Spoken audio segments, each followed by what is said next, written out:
Hey troopers, Dan here. Just wanted to go through the TroopaCoola that I've now got fitted in one of my helmets. I did an unboxing video on it a little while ago, but didn't get around to fitting it or showing it installed, so I thought I'd do that now. It kind of sprung up last minute to get it fitted into a helmet. I was very lucky to be one of the UK Garrison members that was at the European premiere of Rise of Skywalker in London's Leicester Square. So I stripped out the previous fan system, put the TroopaCoola in and tested it up at that event, and we'll run through that now. Here we go, so you're just going to run through the way that I've installed this and then some thoughts on the system itself. So you can see here inside the helmet on the right hand side, in the right hand cheek, I've got an Anker cylindrical power bank, which is I think 6,700 milliamp hours, 6,700 milliamp hours, and that is absolutely fine. I'll easily do a couple of days, I'd imagine, so that's working really well. I've then got fan 1 here, fan 2. They're not actually numbered, but just obviously 2 fans, and they're both pointing roughly at the nose area. I found if you point them towards the eyes, whilst that's good for demisting the lens, it can dry your eyes out, and that can be really, really uncomfortable at a troop if you're getting dry eyes. So you're constantly just sort of blinking, trying to get some sense of normality to your eyes again. So pointing roughly at the nose for mine. Build quality is really nice, and they obviously look very nice inside the helmet. Thanks to Mark that actually came up with TroopaCoola, that runs TroopaCoola. I saw him actually do a lid design similar to this when I started trooping, which is using EVA foam. So that's essentially what this is, self-adhesive EVA foam inside the helmet. So when you're actually out trooping, it means that if anyone looks into the helmet from sort of down below, children for example, it's got that nice sort of blacked out finish, so you're not going to see the person inside.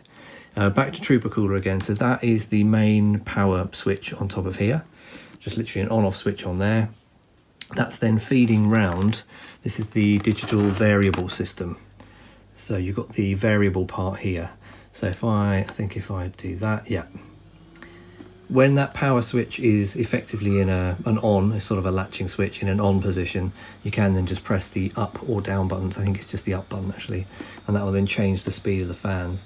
Noise-wise, they're absolutely fine, but because it's variable, of course, you can turn that right the way down. So literally up and down on here. And I think Mark in his demonstrations has shown before that has a memory.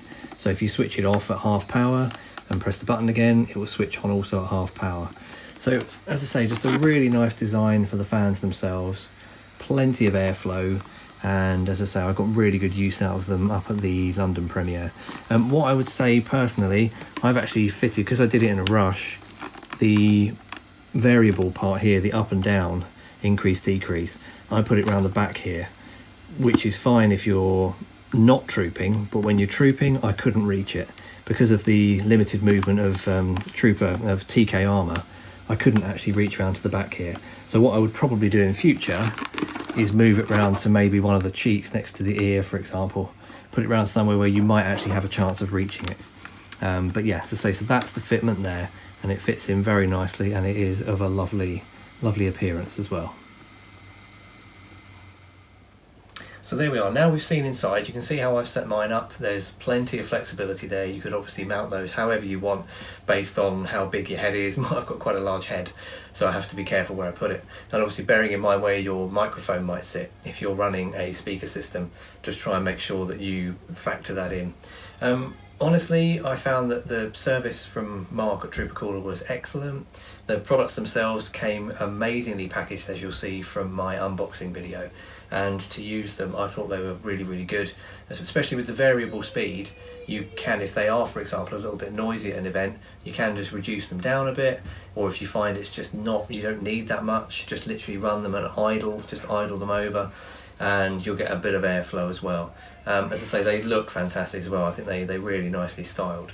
So overall, as I say, that's the TroopaCoola fan system, variable speed, fitted into my RWA trooping lid, and I would definitely give that a huge thumbs up. Thanks to Mark for the service, and hopefully it'll give you many years of use.